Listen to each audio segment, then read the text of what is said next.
Warning: the following contains explicit language and subject matter that may not be suitable for younger listeners, church folk, and people who enjoy kale smoothies.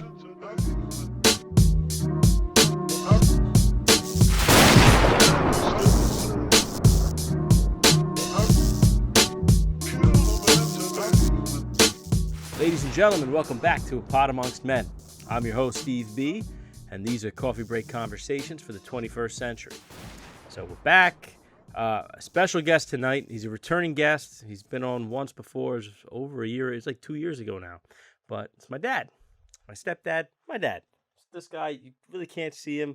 But when you look at the full video, you'll see that's him. That is not a young Bruce Jenner there. That's my dad. And he's on here from Zoom via Florida. And just talking about, getting older, growing up, and, maybe realizing the responsibilities have changed and how we all cope with that. So, I'm not going to ramble on too much. I'll just let you guys hear for yourselves or watch for yourself. This is my dad, Ralphie B.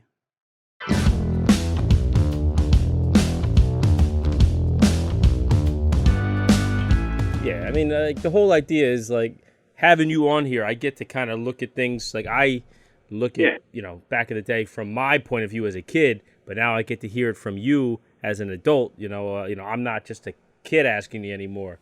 So I want to, the shit that I'm starting to experience now. Well, I think they're pretty good topics, and they have a lot of meaning, because, life is full of learning and unlearning things and changes and things of that nature. And as you get older, you understand sometimes you made mistakes. And I always used to say, you have two lives, the one you make mistakes with and the one you live after that, and doesn't mean you're not going to make them again. But I guess the point is some of us learn from mistakes and some of us are still learning, Yeah. Well, there's a little saying that I always use on the podcast. I would say, evolve or repeat. You either grow and you learn, like you said, or you just repeat the same shit that's been going on for years and generations even. That's you true. Make the same mistakes your fathers and your grandfathers made. My father used to always say that. He says, it's a curse of mankind that they can't learn from history. Otherwise we wouldn't have fought all the wars that we fought. Because the next generation comes along and they didn't learn because they weren't alive, and so they make mistakes, and they've been made since the beginning of time. Yeah. But that's life. What are we going to do? That's the way it is. People as a whole just have a very short memory. It doesn't even have to be through hundreds of years. It could be like just one generation. Yeah. Well, look at the things are the way they're changing now. I mean, wasn't that long ago we had wars in the Middle East, and people are ready to go to war again, I think, in some places. Some places are already at war. They never really weren't at war, That's the truth. Yeah, you got generations of kids who never knew a world without it. I mean, that's the sadness of it all. Because you don't want to see our children going through these same things that we went through. But it's going to happen, and no matter what you say or do, what works for one person doesn't work for another person. Yeah. But I'm still learning. That's good. We should never stop. Yeah, and trying to do things differently. We'll probably touch on it some more, but this whole pandemic thing really created havoc in everybody's life, especially our children. And when I say our children, I'm talking about the 10-year-olds and that age. Their whole social development is just paused and stopped. Yeah, in some cases it's going to be stunted. Excuse me? I said in some cases their development is going to be kind of stunted for this last year and a half. Sure. I mean, really, we haven't seen the impacts of it yet. Yeah.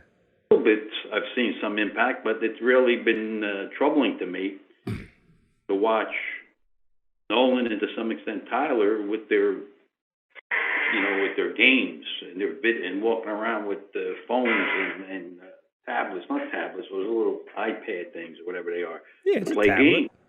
Yeah. It bothers me.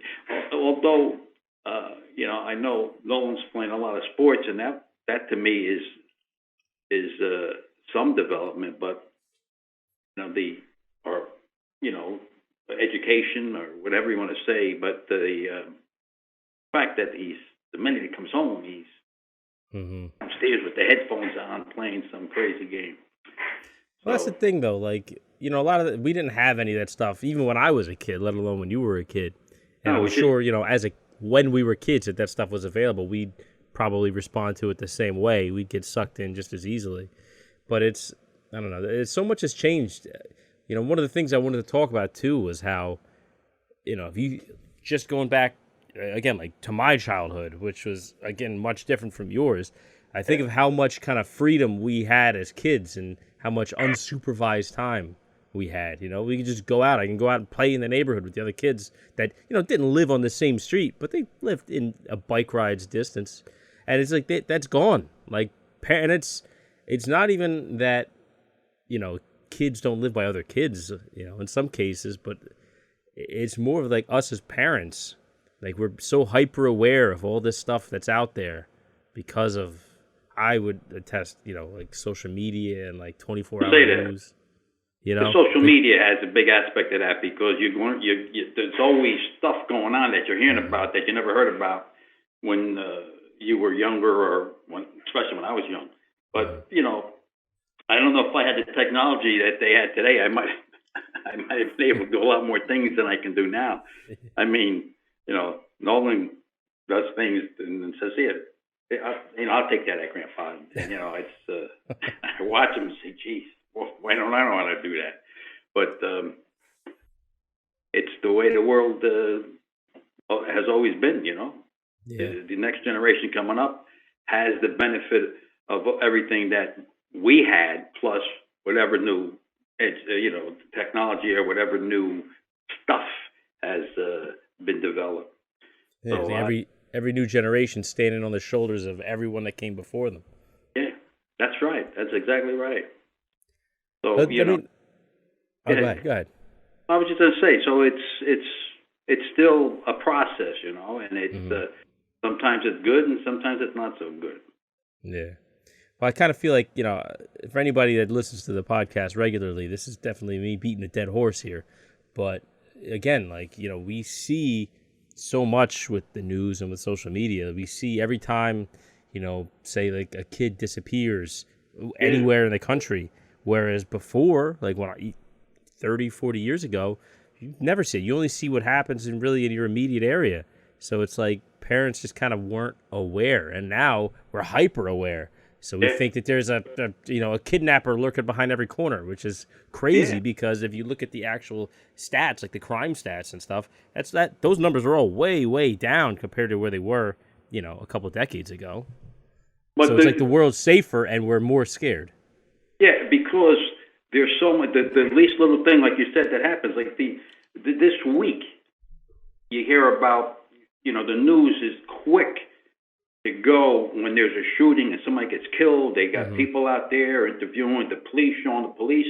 You never saw it like that before. Now it's, it seems like, oh my God, it's rampant. But it's like you said, it's not. Mm-hmm. It's all a perception. They're trying to, it's the same thing with the weather down here. It's all they talk about now. It's hurricane season. And here's your list of things to do. Prepare. You go crazy. And it's you're a Florida resident now. You better get used to that shit. Yeah, it's hard. But I know you had some topics you wanted to hit. So we'll get to them when we get to them. We get time. But okay. I was going to say, like, one of the things that I wanted to talk about that we didn't. I mean, it's been 2 years since we last did a podcast, so there's a couple things I wanted to touch on tonight that we didn't get a chance to do last time. Or maybe I just was still inexperienced as a host. Listen, let me tell you something. I've really been impressed by your development and watching you on some of the podcasts. Your interviewing skills are way up there. I mean, Thank you. off the scale, your skills as far as Yeah, I can got tell. some good inspiration. You see, I don't know if you can't see it on camera, but that's yeah. You were here in spirit. You really impressed me, buddy. I'll tell you that. Nah, And thank you. I appreciate that. it's proud to see you develop as you have in other areas besides that. But I think this overall, Well, listen, the beard is, anybody can grow a beard, I get that it's impressive, but, it's good. Well, So, no, one of the things I wanted to talk about was that, this is something that every generation I feel like goes through is that we think about when we were young, how, our parents' generations were kind of looked at us like, you kids don't know how good you got it. You don't know what it was like when I was a kid. And it's just that keeps going on, for every generation. Do you remember that, like when you were young, like your dad and your mom telling you stuff like that? Like, yeah. we had to walk to school uphill both ways, yeah. And your kids are spoiled today, and Yeah. and That's not music. Get off my lawn. all the time. And I even to your mom when she would go, she listens to music that I really don't find that appealing, and I always hit the 50s oldies, and that's what I grew up, and everybody has their likes and dislikes. Not that I dislike anything, I just like things better or more, and it's just kind of a microcosm of how people that are born in a certain time frame always say, "Oh, those are the good old days." Yeah. And the good old days, like I think, are the '60s. And I used to say that if there's a heaven, it's the '60s. You're hanging out on the corner, something like that, because that was probably the happy time for me. Yeah. Well, that's the thing. It's different for everybody, like you said. Hold on. You cut out there for a second. I said for the most part, that was a happy time. I'm not saying that was all good time. Yeah. But yeah, everybody's different. What your experience is different than, the next guy. That's the truth. Learned a lot, and as I got older, you grow up in a certain area. Obviously, I was in a very Italian neighborhood with a lot of Italian influence. Grow up thinking that only Italians are your friends, and then you realize at some point that there's good and bad in everybody. You can't. We touched on this last time. So, but that was a big learning experience for me. It opened my eyes, to a lot of different things. I'll just tell you a quick story. When I was in high school, I must have been about 16, 17. So, my little clique was, Teddy, and the guys at that time frame, and we used to be a clique, in this high school, and there was the black clique and the Spanish clique, if you will, and nobody ever bothered anybody, we all got along, but we were there, they were, Yeah. and I was friendly with a black, like let's say Teddy was the head of our little crew, and there was a black kid named Charlie Craddock. I remember his name to this day. Yeah. He was like the head of his crew, and we, everybody had respect for each other. Anyway, one day, I was always in trouble staying after school or something. Got into trouble with these. Wouldn't call them. They were white kids, but they weren't part of our crew, or kind of like I don't want to say waspy crew or something like that. But anyway, I had trouble with one of the kids, and he was waiting for me with a bunch of guys after I stayed in. He had to stay in, and he was with about 8 or 9 guys, and he wanted to fight me. And so, I was getting ready to get beaten, and Charlie Craddock came up. He said, "You want to fight with Ralph?" He says, "You're going to fight with me too." And that's because we had, and after that, you say to yourself, and I was friendly with him through even after high school. But I'm saying it opens your eyes to say, well, for him to do that, took a lot a I don't want to say courage, just, he took a chance. This takes character. Yeah. And there was no fight after that. which Yeah. We just kind of like talked it out. But Charlie was in there with his. Hey, Anyway. do me a favor when you're talking. Try not to lean too close to the camera because I was getting a lot of forehead there. All right, I don't know how to. I should. No. I mean, like, are you comfy right there? Because that's perfect where you are. I can hear you just fine. Okay. So before we move on too much from that story, because I wanna kind of touch on something there. Like, I feel like fights nowadays between kids are not as common as they used to be. Now with the school, kids get in a fight, they have to form like a whole committee, and they have to bring in the school psychologist. It's not just like, listen, let them work it out themselves. What do you think about that? Is it better, worse? I mean, I think it's all part of this political correctness. I don't know what you want to call it, where everybody's got to, can't like say anything to anybody. Mm-hmm. I mean, it's crazy to some extent, but yeah, it used to be where, and plus, again, the social media aspect of it, because everything gets blown out of proportion because it's all over every kind of media with the Facebook and the Twitter and the Instagram and everything else you can do today. Everybody's business is out there, so things that happen, are exposed many times over because the teacher did this or I think a lot of these teachers are under a lot of people in education who have responsibility of children and all that are under a lot of pressure because they don't want to do the wrong thing because they know. I mean, some teachers are still there smacking kids or whatever, doing things like. But everybody's got a camera. Everybody's read this video. You walk down the street, you don't know if you're being filmed by some strange. You probably are. Yeah.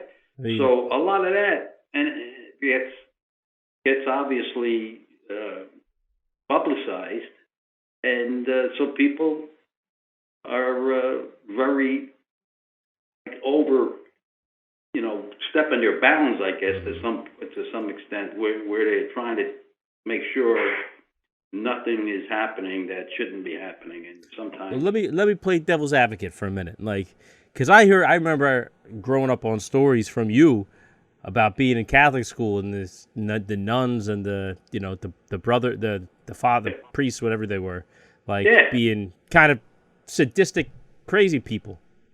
They couldn't get away with the stuff they did to me today.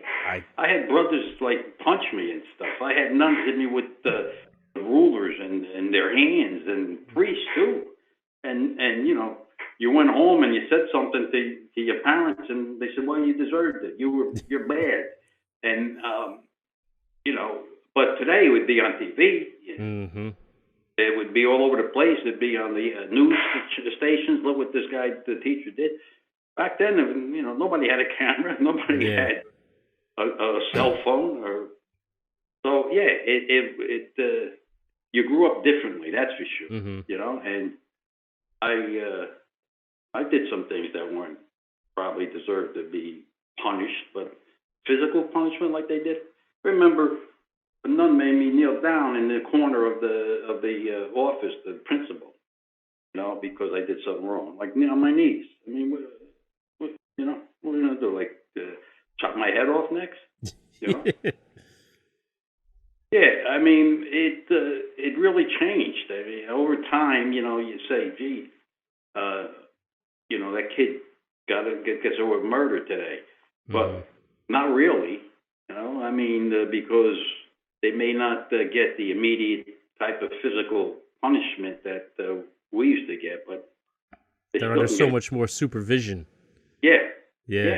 Well, it's it seems to me like it's in some cases an overcorrection. Obviously, we don't want our kids going to school getting their asses kicked by the people that are supposed to be taking care of them. But at the same time, let kids kind of learn a little bit of self-sufficiency. We don't want to, we don't want to nerf their entire world so that there's everything is too safe to the extent where they're not developing any kind of sense of self-reliance. So it's it's like everything, there's a correction and it becomes an overcorrection, and then it swings back the other way, and it just goes back and forth forever. Well, and there's a lot of this bullying going on too that has been come to the. Well, That's that's for bullying. I mean, I know you and I could probably both speak from experience. That's the thing that's always been there for all of time. It's just different now because your house, like your home, is not like a safe haven anymore because so much of it happens on the internet.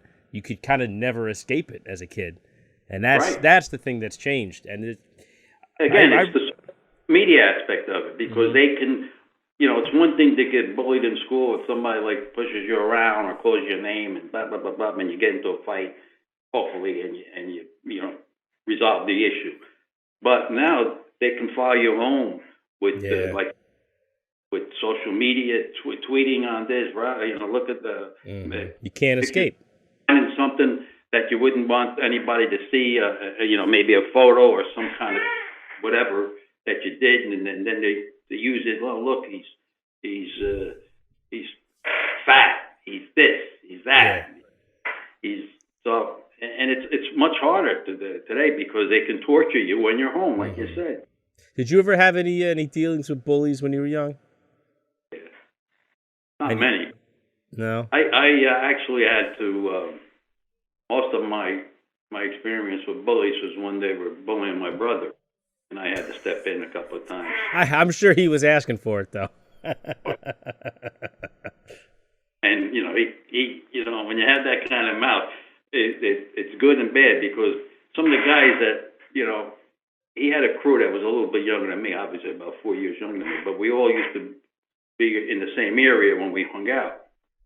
And some of the guys my age and a little bit older were really tough guys, but they weren't the smartest guys in the world. They were kind of, I can tell you stories about some of them, but they were so afraid of him because of his mouth, and he would reduce them to being unable to respond to him in any meaningful way. And sometimes I had to step in, and because he got to the point where they wanted to hurt him. But that's the thing. If he's so quick and good with the words, they have nothing left but to throw hands. Yeah, he had, I mean, that's why he's a lawyer. He had the ability to find your weakness, whatever it was, and just attack it. And, he reduced people to tears more than once. And he's still pretty good at it, I guess. Yeah, he's still got it. I see it flare up every now and again. Yeah. He's got it mostly under control, but every so often I see it come out. Like, he just can't help it. It's just it's just like, if you do something, he's because we go out he's back in Jersey now, but, when he was down here through April, I guess, we would go out maybe once a week, and there would be, my sister Patty and my cousins, and there would be, she always opens her mouth and just stick his other foot in it for her. Anyway, it was an experience watching that as I was growing up and watching him go from being a guy that would attack everybody to becoming a lawyer. I never thought he would be a lawyer. Hey, perfect. So I guess it makes sense. Yeah, it all works. But that's another thing. Like, just I think the fights. Like, there weren't fights. Like, you've told me stories my whole life about getting into fights and brawls even. And it's in my life, like, there was very rarely, it came down to a real fight.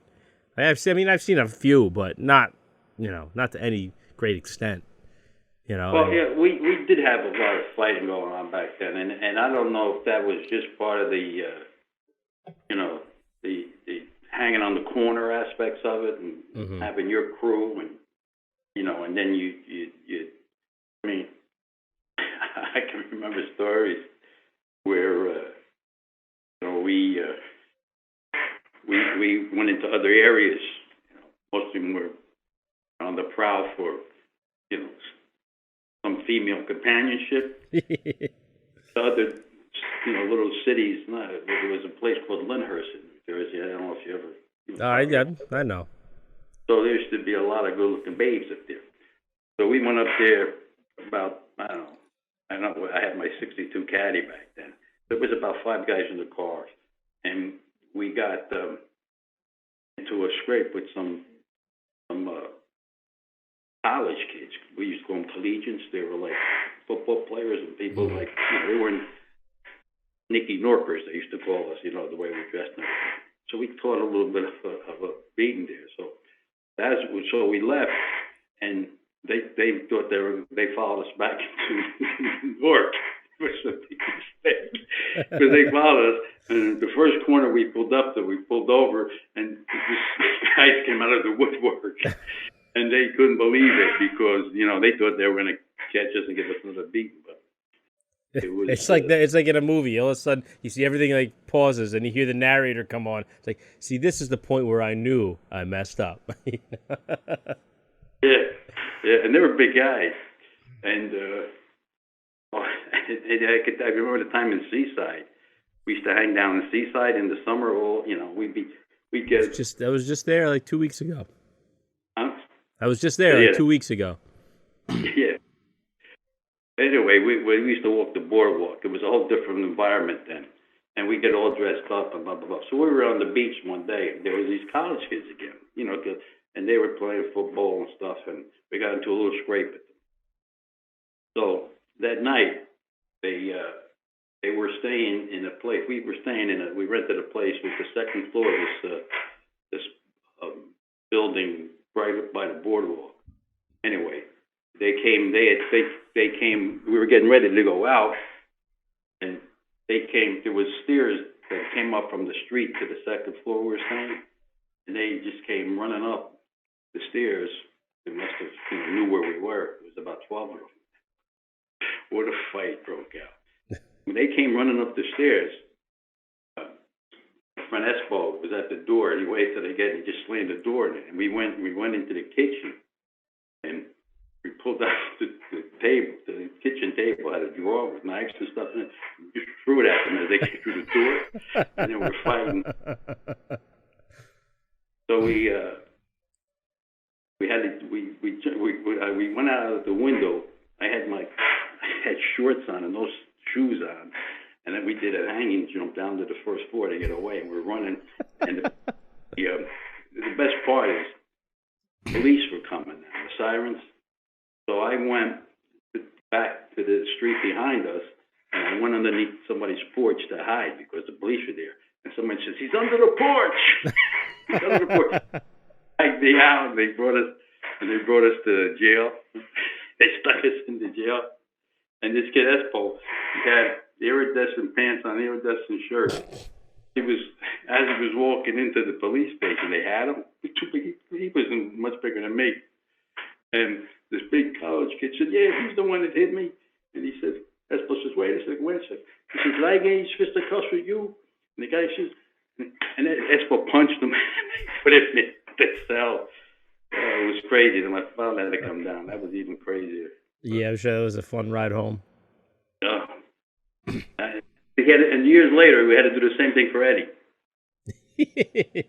Boardwalk, and one of his friends stole cigarettes off one of those games, where you throw the money in and thing and blah, blah, blah, blah. They got locked up. And then my father got called, and I was home. About 1 o'clock in the morning, he wakes me up. He says, "Get in the car." And I had to drive his car in a 66 Coupe de Ville. I drive his car when him sitting, because he didn't want to drive, it was foggy. And I'm getting smacked. "This is your fault. This is you showed him all the way down." I had to take the beating. And I was driving because he said, "Watch out for that over there. What are you doing?" I remember, well, anyway. Then when he got kicked out of school, it was my fault. Oh, God. It all worked out, I guess, so. Yeah, for him it did, that's for sure. Yeah, you had a lot of good stories from back then. What? You had a lot of good stories about, like, either getting into trouble or almost getting into trouble, or thinking you got away with it and then finding out you didn't get away with it. Yeah, I could tell you a couple of those too, like when I shot the gun. That's just one of my favorites. I thought I got away with it because I did, the long story short, they were all down. We had a big house in Jersey at the time, and the 6 bedrooms. And we knew, we never used to lock the door. But he rented a shore house. My dad, he sent everybody down, sisters and my brothers and Aunt Fee and Aunt Jean, they're all down there. So I was home by myself, hanging on the corner. I come home. We used to have a finished basement, which was finished for that time period. It had a little pool table and a jukebox. So the guys in the neighborhood knew that, I was there. We left the door open.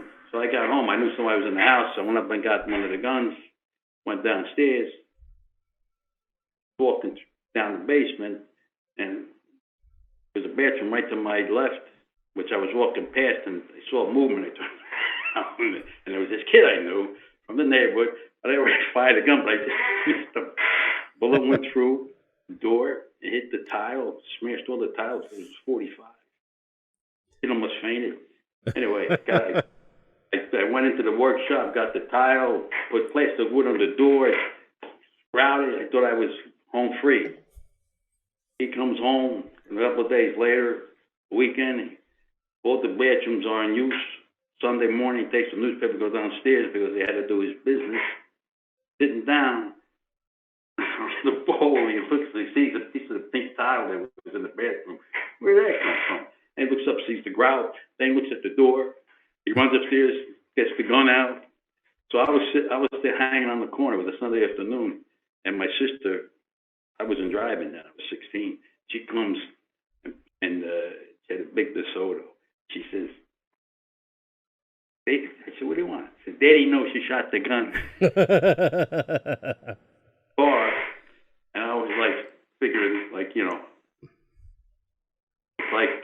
I'm going in for my last hurrah. I walk into the house. She had a big colonial house, and I thought he was going to be over here in this room, but he came out of this room to the left and just picked me up and threw me on the chair and started working me over. And he says, I'm a detective. What do you think I didn't know? You fired a gun, blah, blah, blah, blah. And so I said, Dad, do me a favor. Do I get a choice? I said, you can keep hitting me or you can make us keep talking. I said, either pick one. Anyway, that was an experience, let me tell you. But I shot that gun again after that, which she didn't know about. One of the things that I remember you telling me, I mean, I was still pretty young, I think, but it just, you reached a point when you decided that, you didn't want to be hanging out with the guys in the corner anymore, like trying to, you make that decision at a certain point in your life when, it's like, I'm going to try to grow up, essentially. You know what I mean? Yeah. Like, I feel like some guys don't ever have that moment. You know what I mean?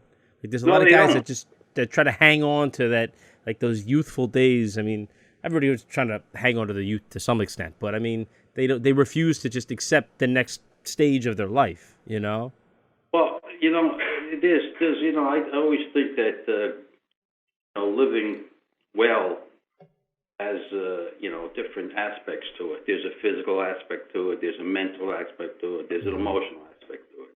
And all those things, at different times, are either doing one of them right and two of them wrong, or two of them right and one of them wrong, and they all kind of interact with each other.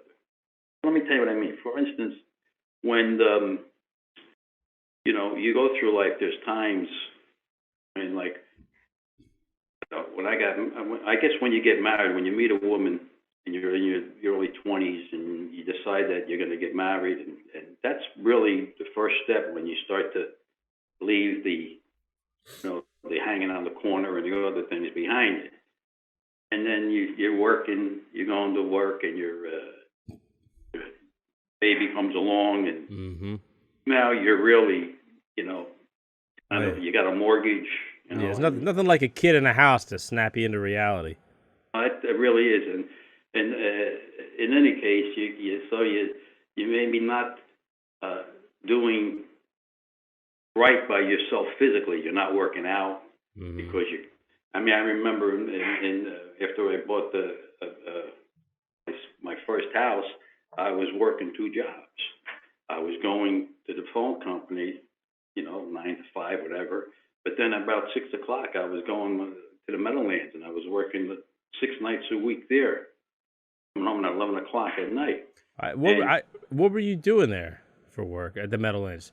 I was working in the vet's office, and at night they had night racing, obviously. Mm-hmm. And every horse after the race had to get checked. They take his blood and make sure that there was no drugs and there was an honest race. And they would take, based on the race, they would take the winner and the second place horse. If it was an exacta, if it was a race at a trifecta, which is 3 horses, they would take all 3 horses. So, we used to work in the paddock area with the vet, doing different things, making sure the horses came in, because they would have to put little tags on them that said they finished first, second, or third on their vault or whatever. It's funny. I remember as a kid seeing all like the Meadowlands stuff you had at the house, never realizing that you had worked there also. Well, what had happened was my dad, after he retired from the police force, he was well thought of in the area of the security, so he got a job as a director of security at the Meadowlands, and he made a lot of innovations there. But he also was, an opportunity for him to recommend me, so to speak. So, but it was good and bad, because there was another group of guys with me. There was about 8, 9 guys that all worked there. Matter of fact, my former brother-in-law Michael Palante worked there.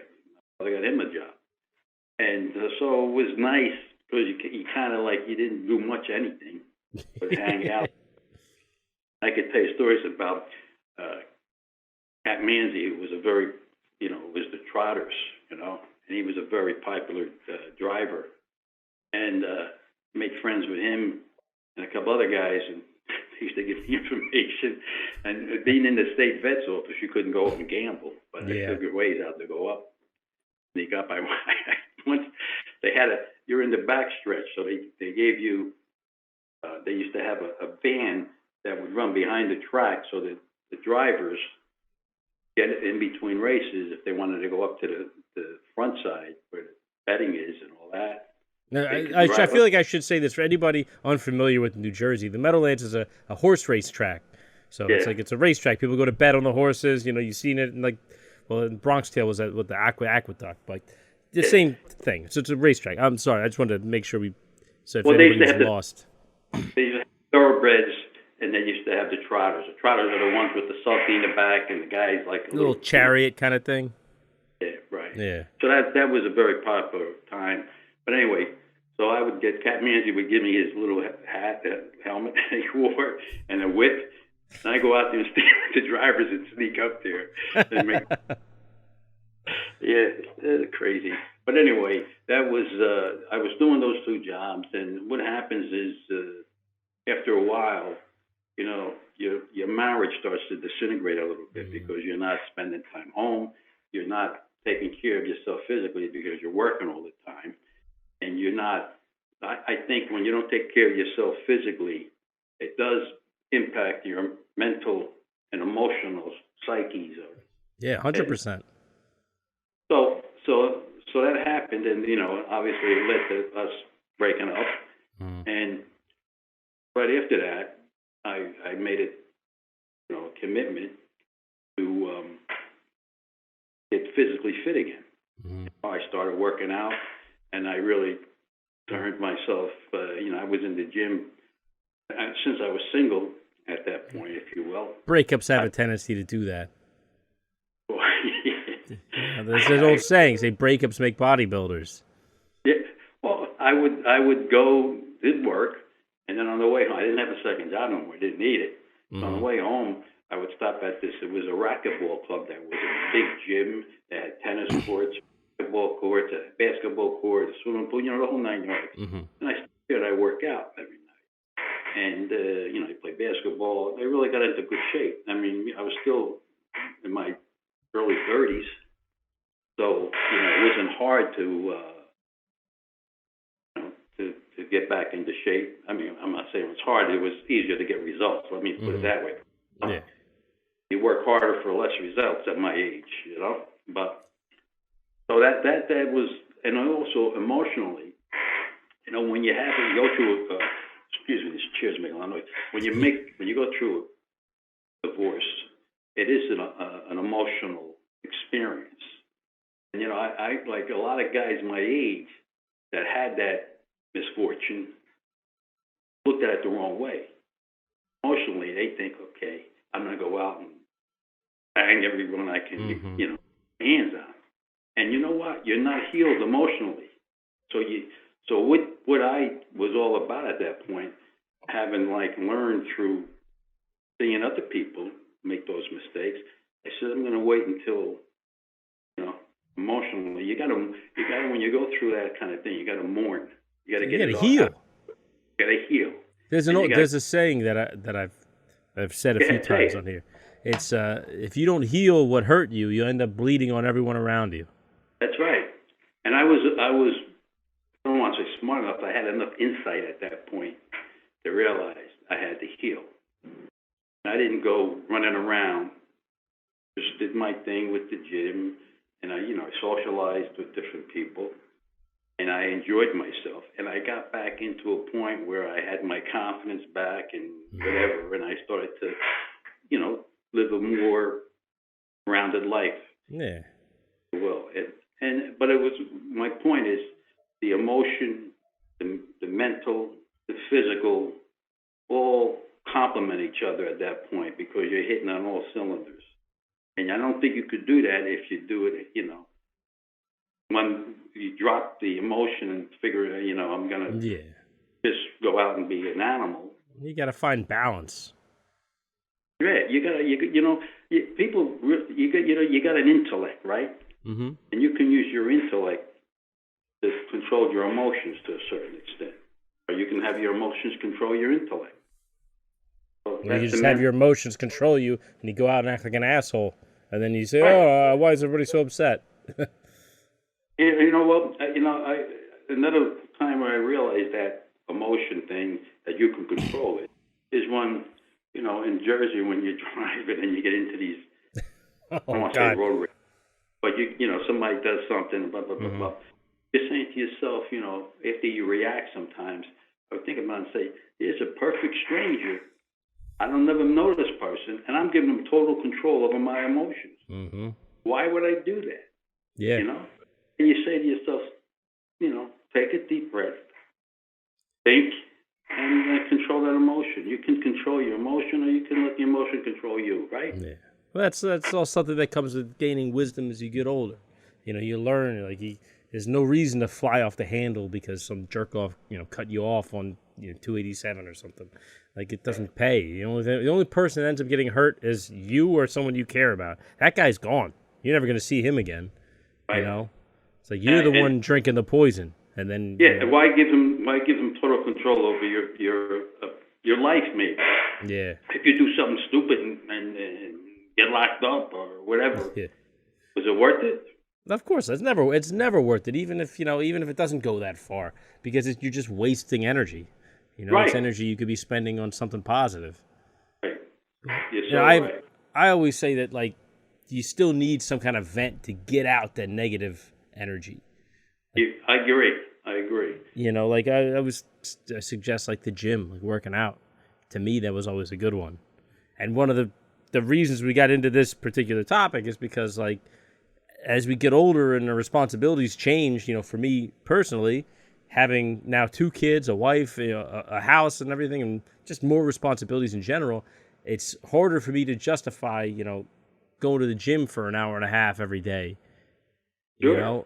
It's tough, and you have to find a balance because it's not good to just completely ignore that stuff because then you end up feeling shitty about yourself and then you take it out on the people around you anyway, and everybody loses already. So it's the same thing we were saying. You got to find a balance. You have to take care of yourself so you can take care of, the people around you. But that's not something you really learn to deal with as a young man. It's kind of something you kind of figure out along the way. Well, that's right. You gotta really at some point. I came to. There were times I couldn't concentrate on that. Physical aspect. I at one point when I was we were living in Bridgewater, right? I had opportunity working at AT&T to take my lunchtime because I didn't want to take time at the end of the day Mm-hmm. go work out. I had time to run. The gym was like a couple of blocks away. I was working on Route 202, or just from down here, and I would work out in the afternoon instead of going to lunch. And it worked for me because I got that workout in and made me feel better about myself. It gave me a better, clear head. As far when you work out, it's a mental thing too, because like I'm now retired. Your mom works from here all day long on calls, so I go to the gym 5 days a week, maybe sometimes 6 days a week, and I really spend an hour and a half. I used to like to get on that elliptical and go crazy. No, I'm fine. Where's your mom? Check. The waitress is here. That's all right. Yeah, I'll have a BLT. No, so it makes me when I don't go like him during the day, I don't get that release. Mm-hmm. Whatever it is, or hormones, whatever it is, I feel mentally calm. Mm-hmm. And when I go, after I go, if I don't go, what's playing up here? Oh, you didn't go. And so, I mean, it's easier now because I don't have to work and I don't have to, as many responsibilities as you have now. Mm-hmm. But you still got to find time at some point, I think, to get your, because I know you were always a physical guy. Yeah. You were working out. I mean, come on, you were doing things that, that gymnastic people couldn't do. I was in there showing off in case there was any women in the gym. You had moves. You could do all that hand walking stuff and stand in the corner on your head. I can't do that stuff. You used to climb trees and wait for guys to come on a mischief night.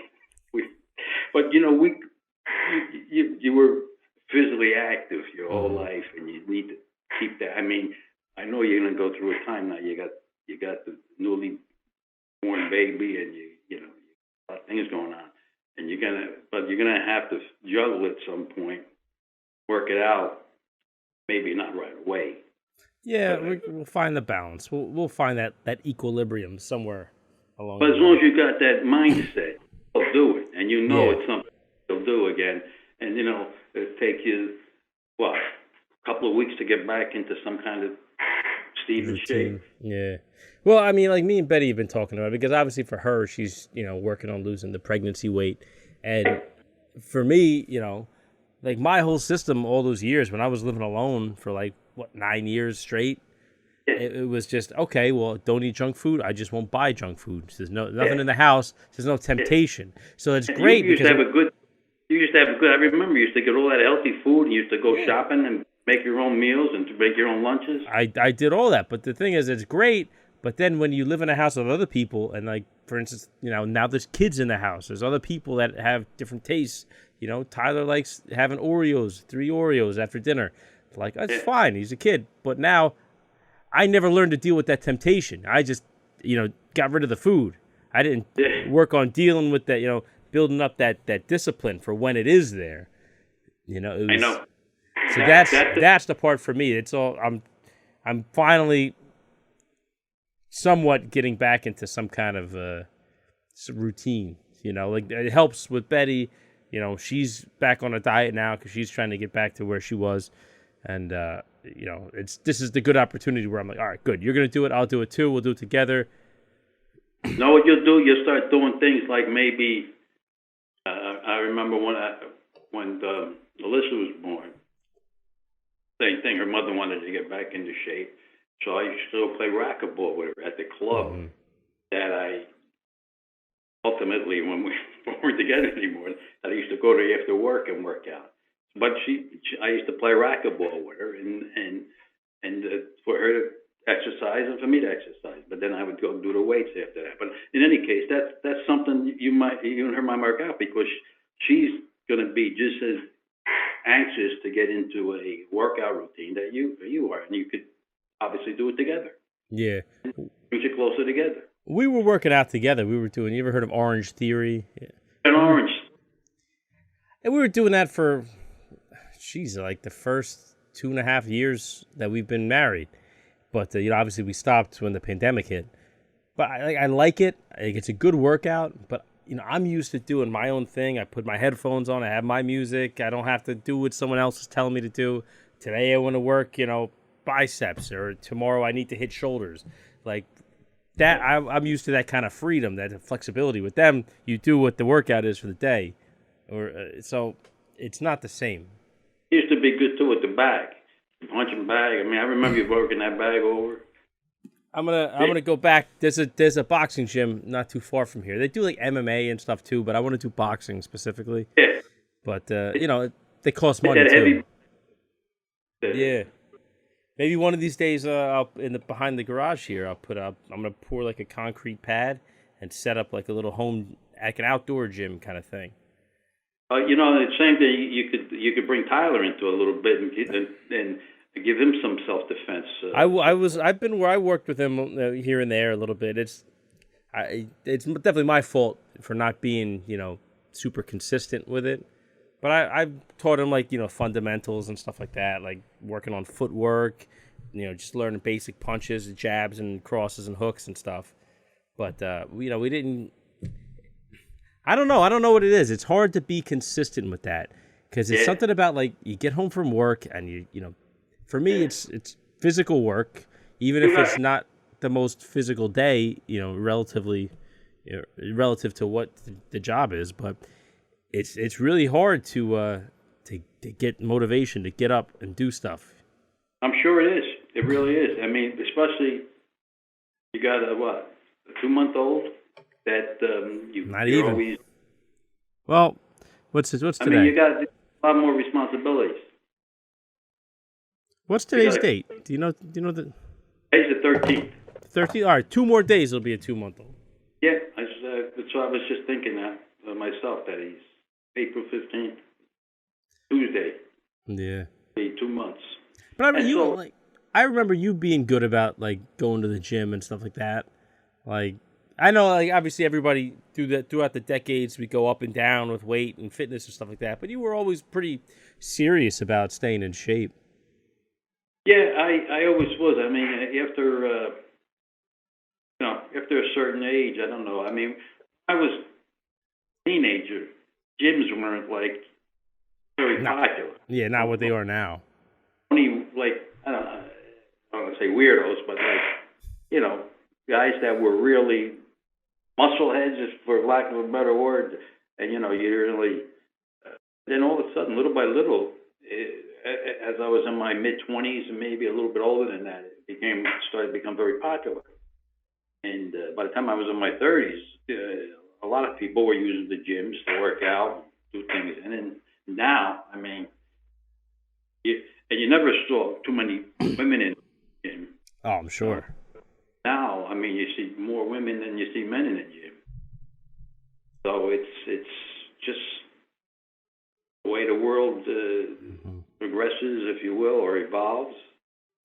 Let me ask you this. Oh, I'm sorry. No, I was going to say it's the way life, matures. One of the things too, like as we get older, you start going to those next stages in life. Once we have families and stuff, for a lot of people, especially guys, we start kind of growing apart from our friends, the guys we grew up with. But you were always, in my mind, someone who stayed close with his friends. Guys like Teddy, like Alan and Joe, like those were guys that you've known forever, and they were always around in some form or another. But that's like what's different about you guys than everyone else? Because you see all these other guys, they get to your age and they're like, I have one friend now. It's a guy I met at work, 6 years ago. It's just the way we grew up. I guess we were always knit people or tight knit groups, and we just carried that through, into our adulthood. And as who got married and who had babies and blah, blah, blah, blah, we always kept each other in the loop. And then it just became, life process. We just, always were used to being with each other. Mm-hmm. Even now, when I'm down here, I mean, they still call, keep in touch. When I go up to Jersey to see you and the kids and the grandkids, I always try to make a night or two where I could see Daddy, mostly in the afternoon for him because he's, have lunch with them. If it's around the holidays, get the other thing is that our wives or significant others, if you will, were always close too. So that kind of made another connection. I'm sure that helps a lot. Sure it does, because they would initiate different dinner arrangements or holiday stuff or parties or whatever you want to call it, socializing, and they would always think of each other. Now, being down here, it's not that it's something you do as frequently, but when they do, like Teddy's going to come down here, the pandemic has really changed our lives a lot, and we're still learning how the life after the pandemic is going to be. I mean, we know what life during the pandemic was there was none. You didn't do any. So now you're going to try to get back, because some people are still very rigid about who they see and where they go and what they do, and other people like me, I'm over it. Yeah. Let's get back to where we can, as close as we can to get back to what we consider normal. But that's another thing with the kids that gave them, that prevented them from developing socially, if you will, because they were all, when I was up with Nolan in April, I was taking him to school. He's got to put a mask on in the school, and man, how do you? I could never do that, kids. Yeah, it's anyway, those tricky for things kids. that I about and say how it's going to impact them in in their development as they grow up to be adults. I'm afraid to think about it. Sorry, let me put it that way. So, but yeah, now like getting back, I was just thinking about friends as we get older, because that's some of the things that I start to see nowadays. Everybody's got families, everybody's either married or engaged, so it's not as easy as just, I don't know, maybe that's just me, as someone says, they send you a text message at like 3:00 on a Friday, say, hey, we're gonna go grab a couple drinks tonight. It's like, all right, well, I got too many plates spinning right now, like I can't just walk out. So it's there's a time when in your life, and this is your time, where you got family that comes first. Plus, you got your in-laws with you too, and you need to spend time together, like you do, which you're doing the right thing. But there'll be hopefully a time where you can spend more, time doing what's good for you individually, physically. Well, if you could, that physically will make you feel better. And I'm just saying that right now your priorities are in the right place. You're going to work, you're coming home, and you're taking care of the baby, and you're taking care of your in-laws and your wife. That's what your job is now. Yeah. I have to say this though. I have to make one qualification, is that like my time is divided, but I still manage to dedicate however many hours a week to making this show come out. So I can't act like I don't have my own thing going on. You know what I mean? I don't want to make it seem like woe is me or anything. But that's good though, because it's giving you a release. It's giving you something that you like to do, and you're feeling good about it, and you're good at it, and that's all good. Now, there's your mental thing, and it's also an emotional thing. Not a physical thing yet, because you're not doing any push-ups. But I don't know. Maybe we'll start putting workout videos on YouTube. I don't know. You got gloves back there. You're thinking about it. Oh, that's the old pair. I got the new pair that Betty bought me for Christmas. And really? I still have my boxing gym bag where it's got all my hand wraps, the gloves. I even have like the headband with the string with the ball attached, so you could work on hand-eye coordination. Who is that? That I forget the guy's name. That I think he was a semi-pro boxer. Oh, the guy that was our coach, Bob. Yeah, he was good. He was Bob. I hope he's not listening to this because I'm going to say something. It's going to sound a little mean, but it's not in the end. Bob, he looked like an old man. Like he didn't look like some big tough guy. He looked kind of like an old man. But I'll tell you what, I've kind of just like sparred a little bit with him, like here and there. I feel bad for the guy that fucks with him. Let me just say that. Those are the guys. You're not getting an old man. Okay, you may think you are, but you're dead wrong. I'll tell you something. It's I work out with a guy that grew up in New York. His name's Howie. He's 84 years old. When you see this guy, he was into martial arts, and he works out in the gym with me. But he doesn't. He lifts the weights a little bit, but they have a heavy bag, and they have a punching bag, speed bag, whatever you want to call it. And this guy. And he can kick, and he's like a little piece of steel, 84 years old, and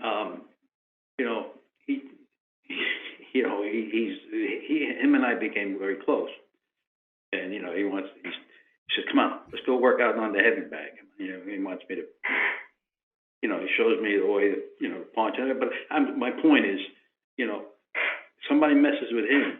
Yeah. They got the wrong guy. Mistake. He'll hit you one time. It's all they have to hit you right here, and you're not breathing anymore. You know what I mean? You're catching your breath or whatever. And it's amazing. And there's a couple other guys like that. I think when you talk about working out and stuff, and as you get older, when do you start losing some of it, kind of thing. I'm 72 now. I'm not the same guy I was but in some ways I am, because one of the things I think that I'm fortunate, a lot of guys that are my age at the gym and some older, some even younger, have replacement knees, replacement hips. And when that starts to happen, I haven't, knock on wood, haven't had that problem yet. Although, I get the aches and pains and those that I'm not 30 anymore, 40 or 50 for that matter. But, do you ever get those pains that just come out of nowhere for no reason? You could just be standing there minding your business. It's like, what the fuck? I'm not standing over there anymore. Must have been a ghost or something. Someone's got a voodoo doll somewhere, and they're real mad. I'm telling you, they got a lot of pins that they're using, man. Because I get them sometimes, I get these Charlie horses and stuff when you're sleeping. But, some of it's age, some of it's working out too much. When you work out a lot, your tendons get tight, and sometimes it's good, and sometimes it's not so good. But it's the truth that these, some of these guys, when you start replacing knees and it cuts down, it's like the first to the next step, which isn't a good step either, because then the other hip goes. But you're favoring that hip. I know some young guys who've had that problem. Yeah, and it really, cuts down on your ability to do, physical stuff. Yeah. Anyway, that's just something like I see now. Like, I don't know whether it's just from getting older, because now I'm in the back half of my 30s, whereas it could also just be for the fact that we haven't really done much in the last year and a half. But, I feel stiffer. I obviously put on some weight. It makes tying your shoes a little more complicated. You got to time it right. You take a nice deep breath. All right, just do one.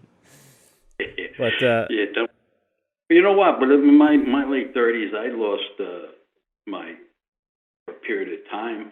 I put on weight. I remember when I was working in Belcourt, I was doing a lot of traveling. I used to travel with this kid from, worked with me. It was my partner. Yeah. Ricky Savvy, Sebastian Serpico. He was a big guy. He had a neck like this, like about 20 inches. I remember him being big. I always just chalked up to me being a kid at the time, but He was big. I mean, he was just a big, but he could move. He was kind of like a Teddy in that respect. mm-hmm. Because when Teddy was big, he could move around. It was quick. We used to call him lightning. Anyway, so Sabi, he make it look like a I don't know. He had a skill when it came to eating that I've never seen before. You know, and we would travel. We would go to Texas and spend a week there, and you know, we go do these seminars, and we come back to the hotel, and we hit the happy hour, and then we eat. And so at one point I said, Sabby, we got to start like working out a little bit. So I said, well, you know, I was always 200 pounds. And I'll tell you one quick story before I tell you the story about a meeting. So my clothes were fit me, my suits. So we were working in Livingston on Route 10 there. Mm-hmm. So he says, come on, I'll take you. We went to this big and tall shop, you know. So I was wearing 38s. All of a sudden I'm in 44s. And I can't remember the number he was in because he was just a big guy. So I'm going to buy a suit, and the guy that was working there that was waiting on us. Okay, he was a big guy. So he was showing me a suit. The pants were like 36 or 37 waist. Now I'm a 32 now, maybe. So he says, I said, my God. I remember when I was 32. He said, yeah, we all were 32. He said, we all. He must have been like a 50. Yeah, I remember the sixth grade too. But you lose sight of the fact. That's another thing we could talk about, insight. People today don't have insight. Like, don't they have mirrors in their house before they walk out to see what they look like? They have no insights of what they look like or how they see other people. But in any case, so Sabby, to finish the story, he says, well, let's just go to today. We'll go to the happy hour, and I'll just have. So I said, well, no appetizers, you know, okay? Because he would get all these appetizers. He said, all right. Oh, that's where you got it from. No, I had it before that. So the waiter comes over and he brings his some kind of a freaking major Mexican. What do you call those things? Well, Big. It was I says, Sandy, what are you doing? So the guy puts it in front of him. He says, I didn't know what it is. I don't know where it came from. It had all these like nachos in it and cheese and all kinds of things. I forgot to call them. So like a nacho supreme kind of thing. What it was. So he's saying, I didn't know what it is, he said. So I said, well, tell the guy. So I'm calling the waiter over and he's eating it. He says, I don't know where this came from. He's eating it. I said, Sandy, you got eating it. I said, he said, just take it back. He says, what am I going to do? Get him in trouble? So he ate the whole freaking thing. And so we used to take people out on nights that were our clients. So we went out with this group of people a couple of times. And he would order. He says, you got to order appetizers and everything else. And then he would be able to. I'd never seen anybody do this. Well, he was talking like, not just on John. He was like, say, okay, he'd take that fork and he would hit one of the other appetizers, and he would have a fork full of appetizers, and you wouldn't even. And then you just go. He'd make a sampler platter on the fork each time. But just put it right in his mouth and pull them all off, and not even like nobody would say, "Jesus, what he did it so nonchalantly." I don't even know if he chewed it or just swallowed it. I used to look at him like, God, did he just do that? It's a Sandy. You know what the other people eat? Anyway, I really.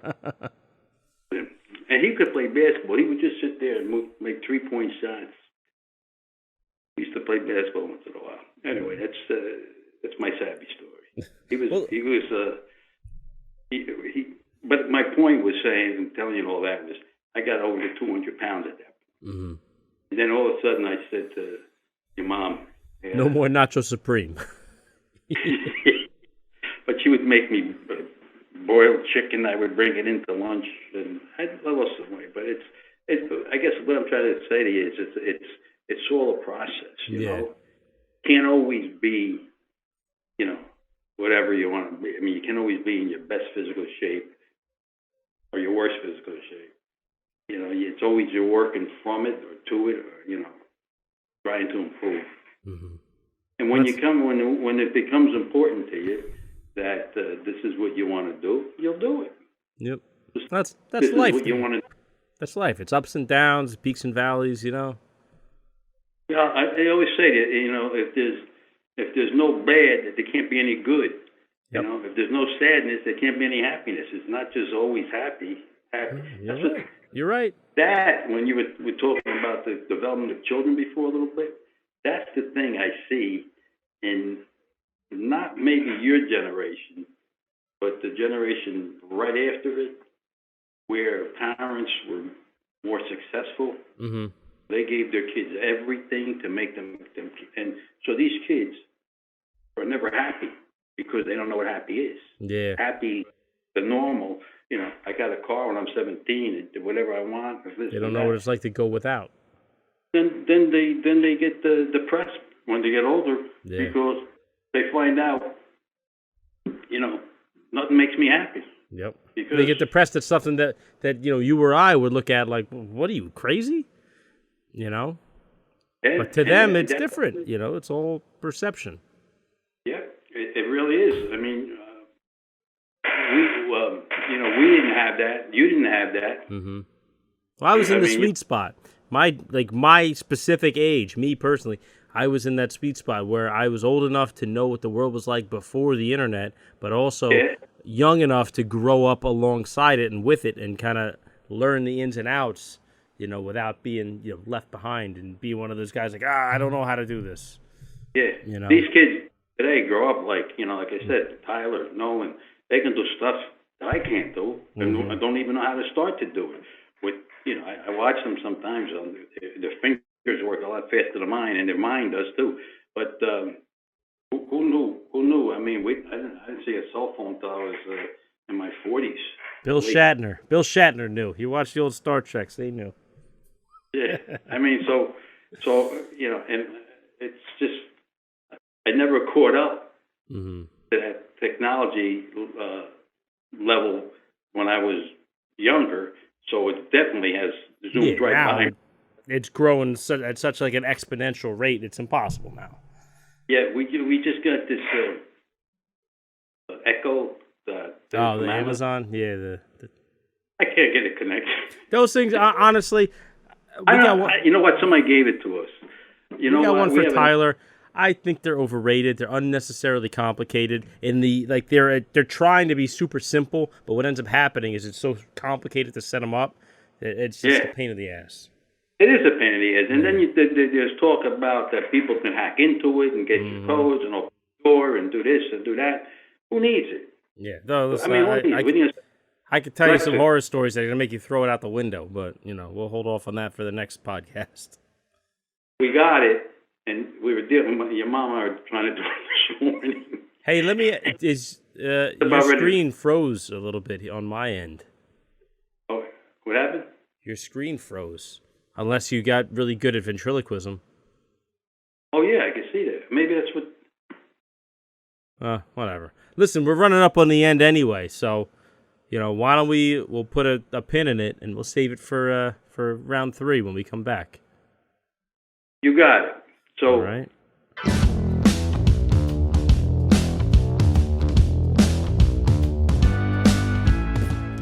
All right, that's it. That's the episode. Hope you guys enjoyed it.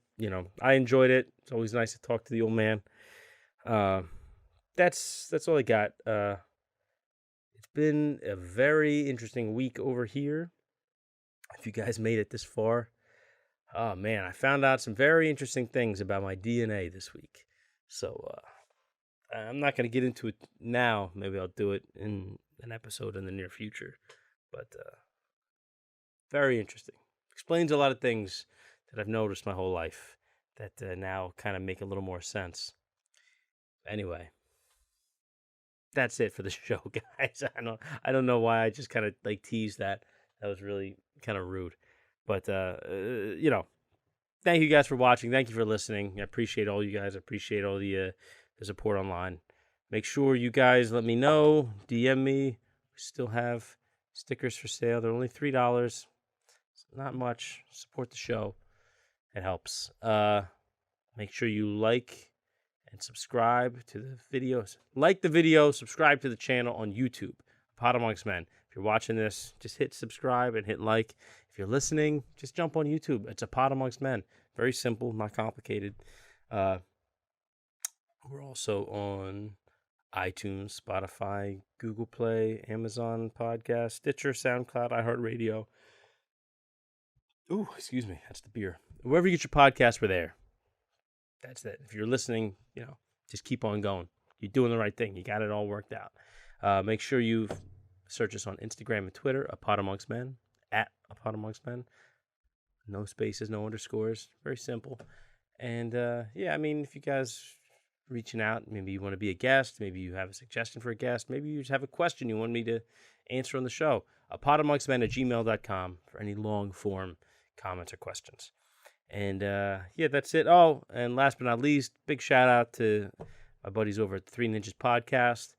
They were very kind. They sent over some onesies for baby Clyde. They were even customized to have his name on the back. I posted it online on Instagram. But thank you again, gentlemen. You guys are stand-up guys. We're working on a little something in the future next month, so stay tuned. If you're a fan of their show and you're a fan of this show, you'll probably be a fan of what we're going to do. That's it. I'm pretty tired. I was serious when I told my dad that I'm going on 3 hours of sleep. Saturday is my night to watch the baby. And I'm very tired right now. So I'm going to get out of here. I'm not going to go on for too long. Guys, I'll see you next week. Thanks again for listening, for watching. Love you. Peace.